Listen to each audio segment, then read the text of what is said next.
good afternoon. I'm feeling quite peaceful today. I think it's I'm slightly ill.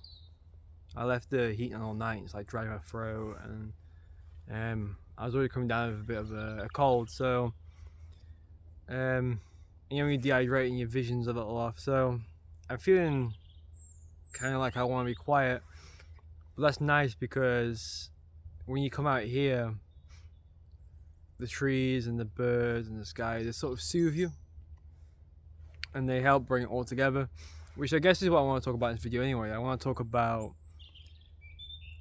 our appearance and how I'm going to put my arm out here and let's hope there's a tree to lean on. There is. Our appearance is what we use to navigate the world. And I feel in the modern era we've completely lost sight of what attraction is, what attraction can be. So let me just say this to start off with, because there are hallmarks of attraction. It is true, beauty is in the eye of the beholder, but there are still hallmarks. There are people what you look at them and you go, that person, everybody on the planet will find that person attractive. And when people don't find that person attractive, you see it in comments. You have kind of like smear campaigns where all of a sudden people decide that this person is, to quote my generation, mid, or they're actually not that attractive, and it's ridiculous because they clearly are attractive. So there are, in both men and women, there are definitive attraction, but there are other things to it, what this generation and what we're kind of forgetting. So attraction it's a combination of things coming together. It's not just one thing, it's a multiple things. So say I use that here as an example now, and I could be talking about a man and woman. For my sake, if I'm a heterosexual, I'll talk about a woman. But let's say let's say I'm dating a woman who lives in the middle of nowhere. That's already adding to her character. And let's say we're out here and she has a stove and she's cooking some water for a coffee, and the smell of the coffee is adding to my experience of being around her, and it's adding to her attractiveness. And then let's say she's dressed unconventionally, or not dressed in a way where she's trying to flatter herself. I might find that also quite thrilling. I might find that quite interesting. Or we could completely, so let's just say, for argument's sake, she's dressed in like a lumberjack t-shirt and blue jeans and boots. That's kind of your typical outdoorsy look. Let's say we remove that, and let's say she's dressed all in black nails, a choker. Now, because she's twisted, she's still an outdoorsy person. Because she's twisted it, she's interesting, and that's adding to the attractive. Let's say the way she carries her voice, the decibels, the way she comes across, her humor. These are all things what we take into account. But the thing we take most into account is how somebody makes us feel, the atmosphere. And it's the fact that she's harnessing this coffee around the nature, what is the main focal point. And we're living in this generation now where it's obviously when a man or a woman makes their partner breakfast or lunch, or it shouldn't be for kudos, it shouldn't be to try and win over that person or to boost your own, and you talk about your friends, I made my husband dinner, or I made my girlfriend dinner, or whatever. It should be because you are kind of creating this experience for them. You are somebody who likes coffee in the morning, likes bacon, and when you wake up, you're gonna get that going, and you're gonna bring your partner with you, the person you're dating with you, and that's what's gonna create the excitement. The excitement comes from like the law of attraction. That, let's just say I'm based on my own life. There's a milkshake shop which just opened down the street. I'm a big fan of milkshake, so I'm gonna go, I'm gonna go get a milkshake. I'm not even gonna tell the person I'm dating I'm getting her one. I just bring it to her. I'm slightly lying because this is actually the other way around. I was watching wrestling and I couldn't be bothered. But in another example, I would go out and go get the milkshake, and that endearingness is what creates the beauty. And what you see in modern relationships is you see there is none of that. We are living now in a world where we are fighting for these things that don't exist. So I spoke about Valentine's Day a video ago, that when you know, usually the men are expected to go get, I don't know, some roses, some chocolate, and the women, they bloody well know that it's not going to make them love their man anymore.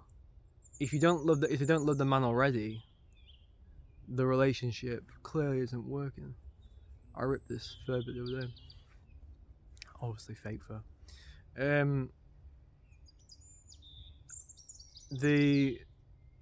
The woman or the man, they believe that if their partner does this thing for them, they're going to feel what they need. But if that love doesn't exist anyway, and it's pretty obvious it doesn't exist, if you're not feeling it, if you don't see the red flags, you don't see the signs, and you're kind of forcing your partner to do this romantic thing for you, it's not going to cover up any of the cracks.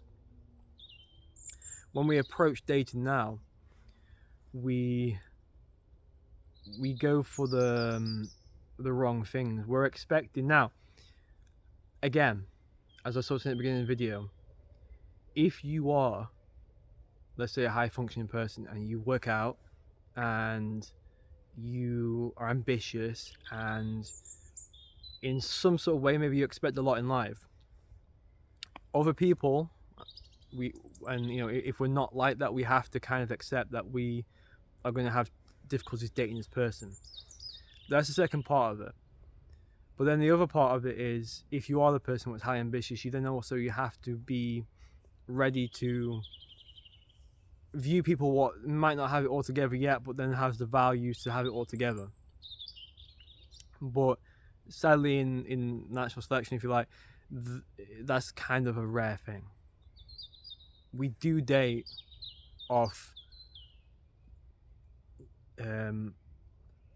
what can that person immediately bring to our lives. We do date that way. In the modern world of dating, you see men who footsteps. You hear men who clearly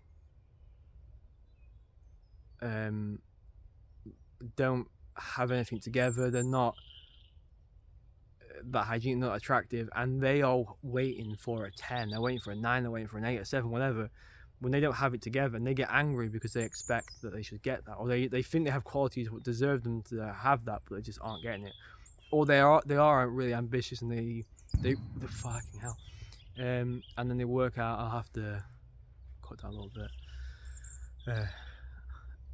We don't condone swearing on this channel. They are attractive, but they're just not getting the person they think they can get, and usually because they've got another flaw. There is so much nuance to dating that's what kind of makes it complicated up on the surface, and the fact we are moving away from our traditional values. If we think about it, a woman is more likely to date somebody who is an asshole because at least they're honest, because what they are, an asshole, is honesty. It's kind of pure, it's there. And if they are going to be, if you ask them a question, they actually might be honest. If they say, do I look good in this, they probably say no. And that's an asshole thing to say, of course, but that might be, that's kind of more palatable than somebody, if we use the term simping or being nice, there's something more dangerous about the nice guy, or this kind of works more on the woman's side. As a guy, I'm highly suspicious of nice guys because I know what they're doing. Like, just how women can see what other women are doing, guys can see what other guys are doing. And when I see other guys who are coming across as ultra nice to women, there's certain social kindness which is fine, holding the door open and just a bit of respect, a bit of old traditional respect. I think it's great, but I see so many men just at it, and then they're just to me as a guy. I need some guys who are just brutal to women, and then as soon as they come across a woman they like, they just switch on this weird charm, even though they've just been saying some really derogatory things and just been really sexist overall. So, the nicer guys are the guys we're worrying about, and it's kind of the same on the guys' side, but not really, because there are so many. When we get ourselves into a relationship, there should be so many red flags. If you are dating a woman who is highly attractive, that woman is she's expected a certain type of appreciation of her, and as she goes through life, and the relationship gets a bit stale, and she's not getting that appreciation, because obviously in all relationships there's a point where it gets stale, and it's down to you guys as a relationship to kind of spice it up. And if she's not getting that spiciness, so she's not getting the love, or if you're now just seeing her as you might saw her as a 10, and she might be still a 10, because you're getting a little bit bored, the relationship's been going on too long, you'll get into like you feel like she's a 7 or something.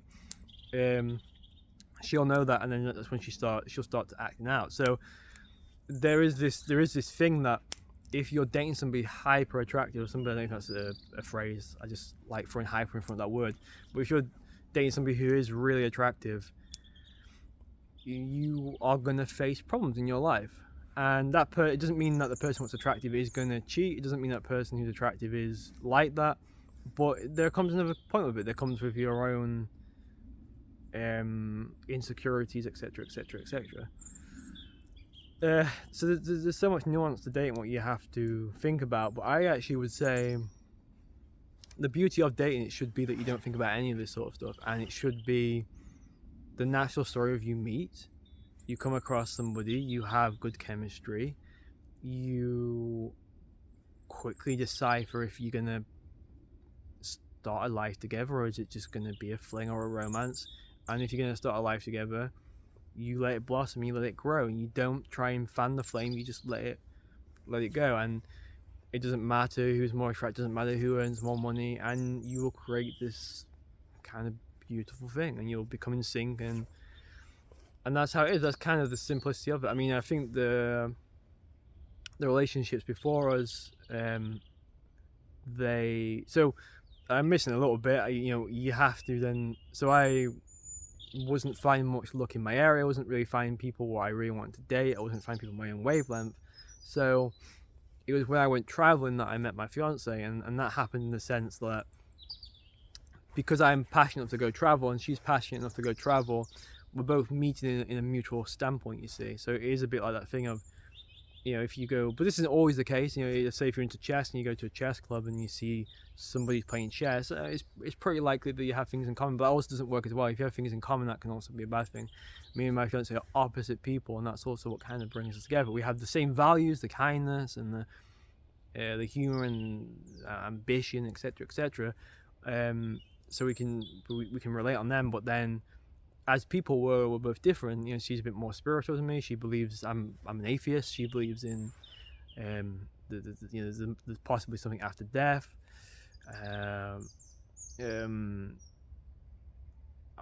She's into more like cuddlier things like Disney anime and that sort of thing, and I'm more into kind of sharp things, the horror. But then there's a bit of a crossover period because she can kind of suffer horror more than I can, if that makes any sense. Like, when I'm okay with gore and stuff, but when it comes to body horror, I struggle. But she really likes body horror, and so there's these interesting crossover points, and it makes the whole thing always interesting, always fascinating. It's always kind of on edge. And we are at the 4-year mark now, so we have reached that period where sometimes I wouldn't say anything's got stale, but I'd say some things have definitely like, for example, she's a big fan of chicken wraps, and I'm kind of sick of eating them now. So it would be nice if I was to date another girl who cooks something a little bit different. Of course, I'm joking, but you do generally think that. You do think, oh, if I was dating somebody else, what would they be cooking me right now? And I'm sure she's bored of some of the things I do. And then it's about both of us to keep it spicy, and she's agreed to cook other things, and I've agreed to do whatever I'm doing, what's boring or whatever. But there's nothing I'm doing what's boring yet. I just don't want to say that I'm not, so then the argument looks one-sided. But let's just go back to attraction and this video, that it is the environment what makes somebody attractive. It is the essence around them what makes them attractive. And in this modern era,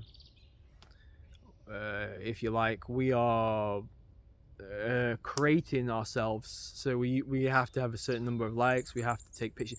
When you go take a picture, you're like, oh, I need to take a picture with I need one picture of my dating profile. It's me and my friends. So it looks like I've got friends. I need another picture where it's me on sunset traveling or something, so it looks like I'm traveled. I need another picture of me just looking really good.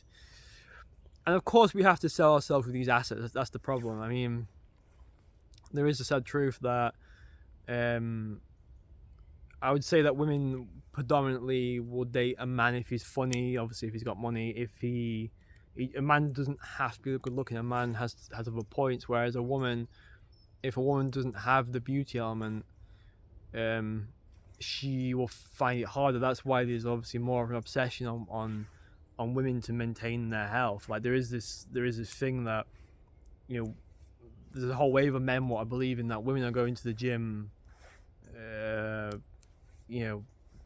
because there's some vanity thing, something like that, and some of the case that can be true, but a lot of it is because they just want to keep feeling good.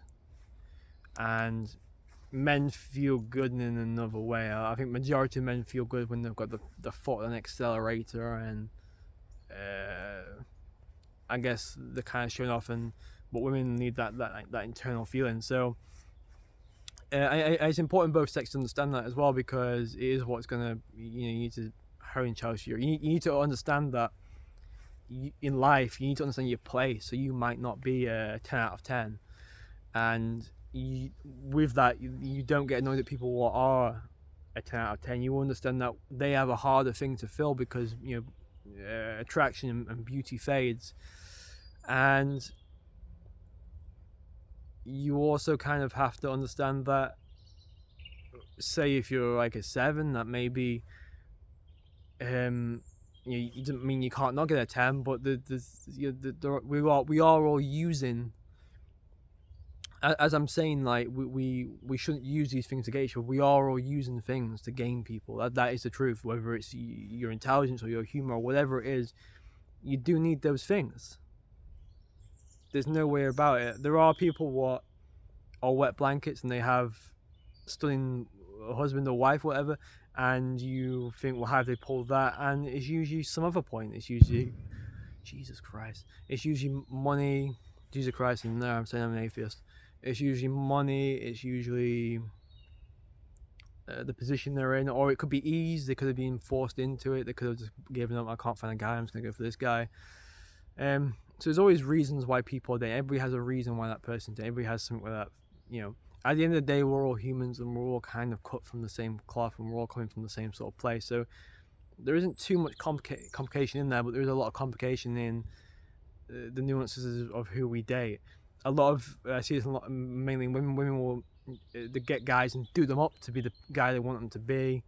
That never works. You have guys who just flaunt women around just for their attraction. That always fails. You see them, I knew a guy who was just bragging about his girlfriend. I mean, she wasn't anything crazy. She was probably like a 7, but because he's like a 2 or a 3, to him it's pretty crazy. And doing some quite awful things, showing personal videos, sexual videos, private videos, showing them to the guy friends, or to make himself look better. And then a week later, all the photos are deleted on Instagram.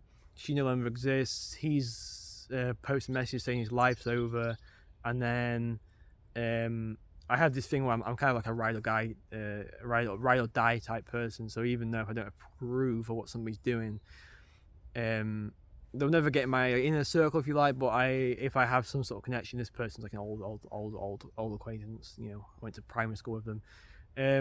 I still reached out and I was like, oh, are you good? Kind of breakups are tough, and there's always two sides to it. Even though I thought what he was doing was a bit of an asshole thing, and there's always two sides. And he basically shut the conversation down, so that sort of sold me the idea that he doesn't know how to talk about this, or the fact that he was in the wrong. And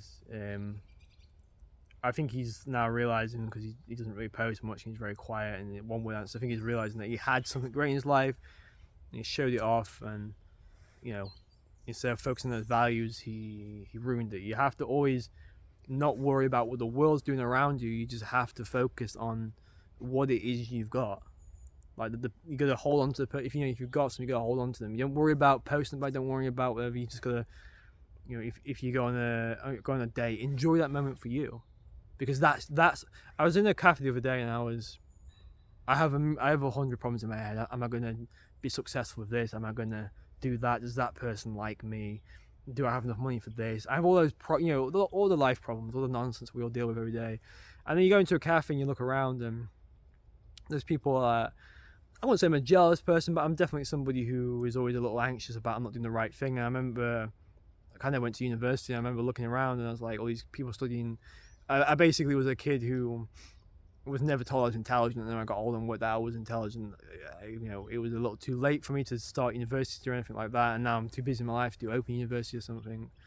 And obviously I don't really need it now, but it's something I always think about. And I saw these kids, and they had the books. I mean, back then I would not be interested in reading books, but they had the books and the laptop. I thought this looked so good. Like I would look, they're in a bookshop, they're in a cafe drinking cappuccinos and coffee, and they got groups of friends, and this is it's a blessing I never had, like that sort of community, and that sort of you studying, and a lot of those doing something they're interested in as well. And I was just thinking about that, and then my fiance spoke to me, and it brought my conversation. I was like, oh, she was talking about some nonsense. It's weird because obviously with my fiance, I can say nonsense and she knows I'm joking, but then when you're talking to the internet, it's like people are going to be like, did he just say that his girlfriend talks about nonsense? Straight away unsubscribe. But yeah, she was talking about something and some nonsense, and when it snapped back into it, I just remember looking at her. I was remembering, I'm just really enjoying just being in a cafe with her. We both got coffees. We met on the other side of the world. It's crazy. We've started this life together. We both have a lot of cool things going. I don't know their life story. And I just started thinking how much of a blessing it was just to be myself and be in this moment with this person. And nobody ever knows about that moment. That's just for me. And that's the beauty of relationship. And that should be the beauty. But to end just quickly on the attraction thing, is we are punishing ourselves by trying to, when we watch adult entertainment, as a guy, we might not feel we've got things right, if you know what I'm saying. Same with a woman. If a woman watches adult entertainment, she might not feel she's got what other women have. And we're also staging the sex we have in our life because we want it to be like the adult entertainment, because the adult entertainment looks so exciting, and we're sort of staging it. It's not really meeting it, and we're just breaking our relationships up. And we see billboards, we see films, and we see all this sort of stuff of how we should come across, but we forget that we need to develop our own sense of style and our own sense of purpose and our own essence first, to then gather that. And then we have to then understand that just because that person over there wants this person, this sort of like a guy who's, let's say there's a woman over there, and I worked on myself so I look like I'm looking now, and the woman's like, look, I want a guy with shorter hair, I don't like that coat, I don't like that scruffy beard, I don't like the fact you're talking to a tree, whatever it is. And then I go, okay, a little harsh, and I feel a little whatever, but we're not gonna do it, if you know what I mean. That's it. And then Okay, goodbye. And it doesn't mean there's not going to be somebody else. And even if there isn't anybody for a while, it's like the main point of life and the main is to have integrity and just keep this, whatever it is you consider to be attractive, whatever it is you want to put out into the world, keep it, because originality is so far removed. And everybody else who are getting into these relationships based on Tinder and based on the internet, they're in these stale relationships. It's just, it's cookie cutter. It's just the same. The same type of dress, the same type of shot. If you go on Tinder and you swipe, I haven't been in a while, but I watched it over somebody's shoulder. I just set some Tinder up when I was dating. It's a long story. It was for a drunken night. My fiance was there. She knew about it. And I was just scrolling, and you see all women striking the same pose, all the same dress, all the same thing in the comment section, and we're just not finding that originality anymore. That's what we should live for. So I'm guessing, say, be yourself, but also know your limits, and be very wary if you do have money and somebody's dating you. Be very wary. They probably are dating you for the money. If you're not that attractive, that's the truth of the matter. All right, I'm gonna start walking. I'm feeling a bit better now. I think this might be my last relationship one.